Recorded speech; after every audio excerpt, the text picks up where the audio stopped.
Welcome to Culture Over Coffee, a podcast focused on improving company culture and fostering employee engagement. Every week, we chat with experts and thought leaders about the latest proven practices to reduce regrettable turnover, increase productivity, and retain key customers. So pour a cup of your favorite brew and join us. I'm your host, Beth Sunshine, SVP at Up Your Culture.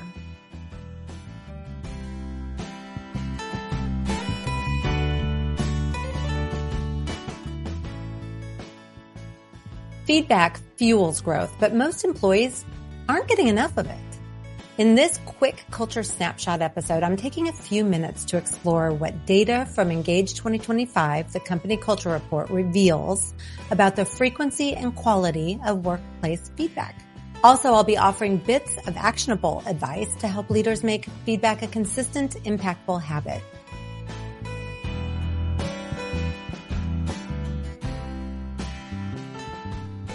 You might think you're giving enough feedback, but what if your team doesn't agree? That's the disconnect we see over and over again. Leaders feel like they're giving feedback, but employees, they're not really feeling it. According to our latest Engage 2025 company culture report, the numbers really tell a pretty clear story. Here's what we learned. We learned only 34% of employees say they receive meaningful feedback at least once a week, which would be the ideal. 20% say that they get feedback once or maybe twice a year. And nearly 7% say they get no feedback at all. That blows me away. Even 50% of lower level managers say that they're dissatisfied with the feedback that they're getting. So this isn't just a frontline issue. It affects managers too. And here's the problem. When feedback is infrequent or inconsistent, it creates confusion, most certainly disengagement, and missed opportunities, not just for employees, but for the leaders trying to coach them. When feedback's consistent, it builds so much clarity. It boosts confidence. It helps people grow. It helps them perform at their best. But without it, in that vacuum, people second guess themselves. They stall out. Or even worse, they disengage quietly while still showing up at work, so you may not notice for a while. One of the insights from Engage 2025 and just from my experience in this role over my career is that people really need a ratio of 5-1 when it comes to positive feedback, positive input. That doesn't mean that you need to pile on 4 pieces or 5 pieces of positive feedback just to tell them what you really need to tell them. But over time, over the distance, you want to have a ratio of about 5-1. For every 1 piece of constructive feedback, there should be 5 pieces of positive feedback, positive recognition. And here's why. People do not grow from criticism. They grow from clarity, consistency, and encouragement. If you tell someone that they did something well and you help them break down exactly what they did well, it's going to be front of mind so that they are ready to do that again. And they're going to feel more excited about doing that again. Here's how I like to think about it. Imagine you're driving in a car and that car has no dashboard.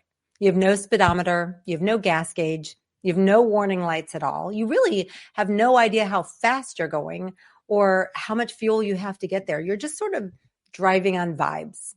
That's exactly what it feels like to be an employee who never hears how they're doing. So here's a moment of reflection for you. Ask yourself, when was the last time you gave specific, meaningful feedback to each person on your team? And if I ask them how often they hear from you, what would they say? Here's something simple that you can try this week. It's a shortened version of a framework we work with our clients to use all the time. So this is the SBI model for feedback: situation, behavior, impact. Here's how it sounds. In this morning's client meeting, I noticed you handled that tricky question with calm and confidence, and it really helped keep the conversation productive.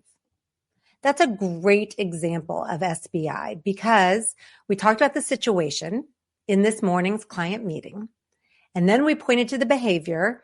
I noticed you handled that tricky question with calm and confidence, and then we landed at the impact. It really helped keep the conversation productive.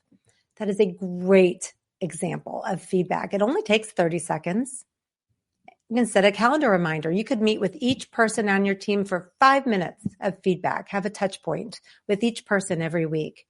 You can use this to reinforce what's working, also coach what's not working, but use this opportunity to give a little feedback on how someone's doing. This is not about turning into a performance review robot, by the way. It's about making feedback just part of your rhythm. So people always know where they stand, how to grow. They always have an example of something they did well that they can do again, and maybe even more frequently. When feedback is frequent, it becomes fuel. And when it's rare, it becomes a problem. So don't wait. Feedback doesn't have to be formal. It just has to be intentional.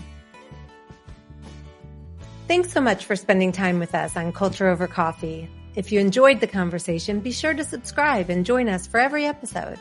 For more helpful information about company culture and employee engagement, visit us at upyourculture.com.